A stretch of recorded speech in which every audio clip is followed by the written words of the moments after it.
Your rose bush might look healthy, but if it's growing leaves and barely producing flowers, pruning may be the reason. One wrong cut can remove flowering stems, weaken the plant, or leave your rose spending the season recovering instead of blooming. So today, I will show you 7 pruning mistakes that stop roses from performing and exactly what to do instead. Let us start with the mistake that can remove an entire season of flowers before the plant even gets going. The first mistake is pruning your rose at the wrong time of year. Not every rose blooms the same way. Some roses bloom on fresh new growth, others bloom on older wood that formed the season before. If you prune those roses at the wrong time, you may cut off the stems that were about to give you flowers. For many repeat blooming roses, like hybrid teas, floribundas, grandifloras, and many modern shrub roses, pruning is usually done in late winter or early spring, just as the plant wakes up and the buds begin to swell. But once blooming roses, ramblers, and some climbers often flower on older wood. If you prune them hard before they bloom, the rose may look green and healthy, but the flowers never really come. So here's the simple rule. If your rose blooms repeatedly through the season, prune it before strong spring growth begins. If your rose blooms only once, prune it after it finishes flowering. Your climate matters too. In colder regions, wait until the worst freezes have passed. In warmer regions, pruning may happen earlier. A useful sign is when the buds begin to swell and you can clearly see which canes are alive, damaged, or dead. So before you touch the pruners, ask one question. Does this rose bloom once, or does it bloom again and again? That answer can save your entire season. But even if your timing is right, the next mistake can still damage every cut you make. The second mistake is using dull, rusty, or dirty tools. A sharp pair of bypass pruners makes a clean cut. A dull pair crushes or tears the cane. When a cane is torn, the tissue dries out, the end can die back, and disease has a much easier place to enter. Dirty tools create another problem. If you prune a diseased cane, then move straight to a healthy rose without cleaning your tool, you can carry problems from one plant to the next. So before you start pruning, check your tools. Use bypass pruners for most rose cuts because they make cleaner cuts than anvil pruners. For thicker canes, use loppers or a pruning saw instead of forcing small hand pruners through wood they can't handle. Clean your tools before you begin and wipe them between plants, especially if you see blackened stems, cankers, or suspicious disease symptoms. And wear proper gloves. If your hands are getting scratched and you start rushing, you are more likely to make careless cuts. Sharp, clean tools protect the rose, and they protect you. Now, once your tools are ready, the next place gardeners lose blooms is the cut itself. And the third mistake is cutting in the wrong place. A lot of gardeners look at a cane, choose a spot that seems about right, and cut. But roses respond very clearly to where you make that cut. The ideal cut is usually made about a 1/4 inch above an outward-facing bud. That bud is where the next shoot will grow.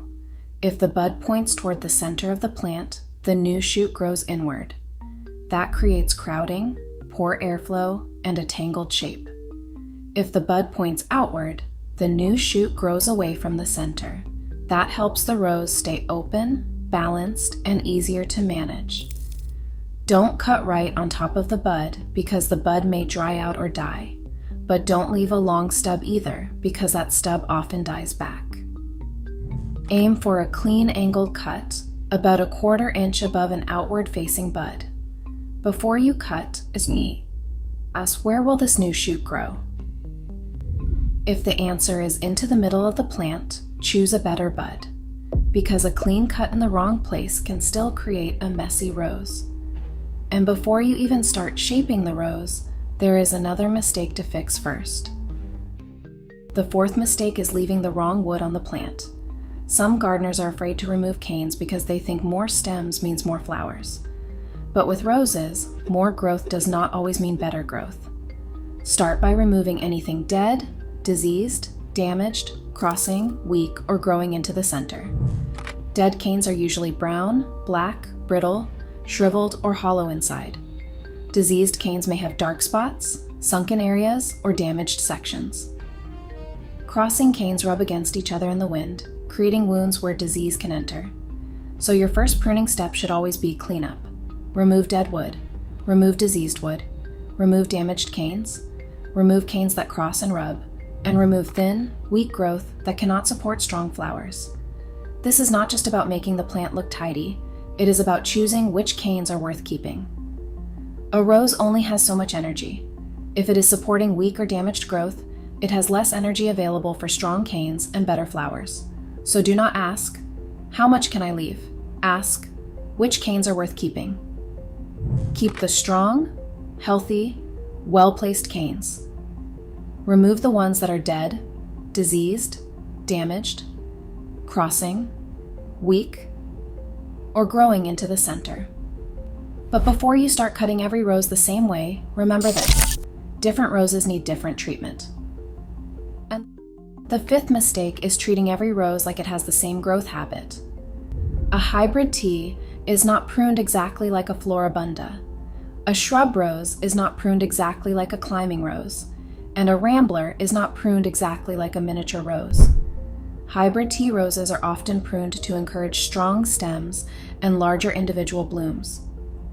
Floribundas are usually pruned to encourage clusters of flowers and a fuller shape. Shrub roses often need lighter shaping and cleanup instead of heavy cutting. But climbing roses need a very different approach. With climbers, one of the biggest mistakes is cutting back the main canes too hard. Those long canes are the framework of the plant. If you chop them down every year, the rose spends its energy replacing structure instead of producing flowers. Instead, keep the strong main canes where possible and train them horizontally or at an angle. That encourages more flowering shoots along the length of the cane. Then shorten the side shoots, also called laterals, to encourage blooming.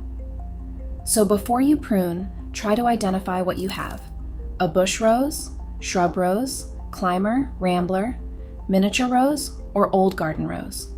You do not need to become a rose expert overnight, but you do need to know whether your rose blooms once or repeats, and whether it grows as a bush, shrub, climber, or rambler.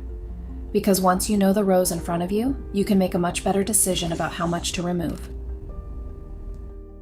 The sixth mistake is getting the amount of pruning wrong. Some gardeners barely prune at all. They snip a few tips, leave the crowded center alone, and hope the plant sorts itself out. The result is often a tangled rose with weaker stems, smaller blooms, and more disease pressure. Other gardeners go too far. They cut everything down hard every year, no matter what type of rose it is or how strong the plant looks. That can stress the rose, especially if it's young, newly planted, weak, or a type that does not respond well to hard pruning. So the goal is balance. For many established repeat blooming bush roses, you want to remove weak growth and create a strong, open framework. That usually means fewer strong canes are better than a crowded mass of thin stems. But do not remove strong, healthy canes just because you feel like the plant needs to be cleaned up. Every cut should have a reason. Use this simple test as you prune. Is this cane dead, diseased, damaged, crossing, weak, or growing toward the center? If yes, remove it. Is this cane strong, healthy, well-positioned, and likely to produce good flowers? If yes, consider keeping it. Young roses usually need gentler pruning while they establish. Older roses may need renewal pruning, where you remove some aging canes to encourage fresh growth from the base. But the main point is simple. You are not cutting just to cut. You are shaping the rose so the strongest growth has room to develop. And even if every cut is made correctly, there is one final mistake that can hold the plant back afterward. The seventh mistake is thinking the job is done once the cutting is finished. Pruning is only the first step. What you do afterward helps decide how strongly the rose recovers and how well it blooms. After pruning, clean up fallen leaves, diseased canes, and old debris around the base of the plant. Don't leave diseased material sitting under your roses. It can carry problems into the new season. Next, refresh the mulch layer. Organic mulch helps hold moisture, reduce weeds, and protect the soil. but keep it a few inches away from the crown or base of the rose so moisture does not sit directly against the stems. As new growth begins, feed your roses with a balanced rose fertilizer or a compost-based feeding plan. Water deeply, especially after pruning and during dry periods. Shallow watering encourages shallow roots. Deep watering helps the plant develop a stronger root system that can support more blooms. And keep watching the plant after pruning. Look for new shoots, pests, disease symptoms, and weak growth. And the cut matters. But the care after the cut matters too. So before your next pruning session, remember this. Identify your rose type. Choose the correct pruning time. Use sharp, clean tools. Remove dead, diseased, damaged, crossing, and weak canes.